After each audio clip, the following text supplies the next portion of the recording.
Howdy ESSM 406. In this video I'd like to introduce some of the main overarching themes of Unit 3.2. As I'm sure you're aware, there's three parts of the third unit of this class, Unit 3.1 and Unit 3.2. The reason I've split this up like this is that there's a lot of different kinds of potential policy tools we might use to solve environmental problems. And they tend to be discussed in very different ways. So in Unit 3.1, we discussed government regulations, prescriptive regulation, or command and control regulation, all terms for basically the same thing. And then we discussed market-based solutions, including property rights, taxes, subsidies, and these cap and trade programs. And these all have a lot in common. Specifically, they're all premised on the assumption that the government is going to do something to solve the problem. Now, what the government does is quite different in the case of a prescriptive regulation, or a tax, or establishing a property right, or creating a cap and trade program. And traditionally, people on what in the US we call the left of the political spectrum, traditionally Democratic Party, have been more in favor of things like government regulation. And traditionally people on the right have been more in favor of market-based solutions. But they're actually both premised on the idea that the government should do something.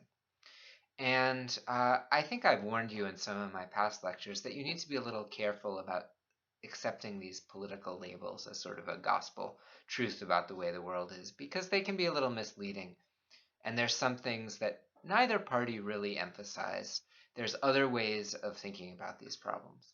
So now we're going to start talking about some of those other ways. And I titled this unit Communities and Collaboration. It brings together a bunch of different ideas, not all of which are closely related. But the basic idea is that it's not always necessary for the government to solve the problem for the people. Sometimes people can solve the problem on their own. Now, governments are one of the ways we solve problems collectively, but sometimes we can solve problems at a more local scale without asking the national government or the state government of Texas to solve the problem for us. Some of you are studying problems that are about cities, and cities are a more local form of government. And if you're studying San Antonio or Houston, you might say, well, it's still really big. But if you're studying a smaller community, a smaller region, say you're studying a community that lives in the wildland-urban interface, or a small city's water system, it looks a little bit less like what we think of as kind of government being this big thing that's distant from people. And sometimes it's not even government that's doing things. Sometimes it's just citizens organizing together, working together to create their own solutions to local problems. And you'll read some examples of this in some of the articles I've given you by Arun Agrawal, Eleanor Ostrom, Sable, Fung, and Karkenian, and Andres and Jansen.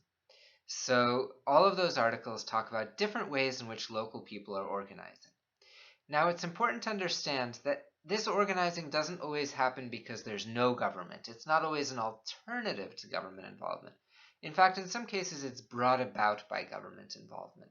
Sometimes the government mandates that a change happen, so there may be a command and control, a prescriptive regulation, but the way that we deal with that is by some sort of a community-level collaboration.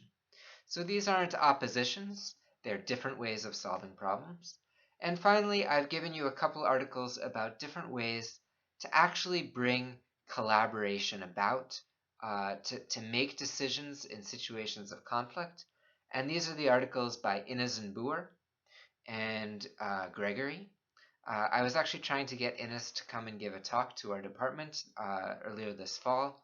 Unfortunately, she's older. She didn't want to travel. She lives out in California, and for her that was a long trip. So we didn't get her to come visit us, but we can get some benefit from her ideas here about how we can make collaboration work better. So in the next videos, I'm going to delve a little bit deeper into some of these examples and what they illustrate, and talk a little bit about some of these strategies.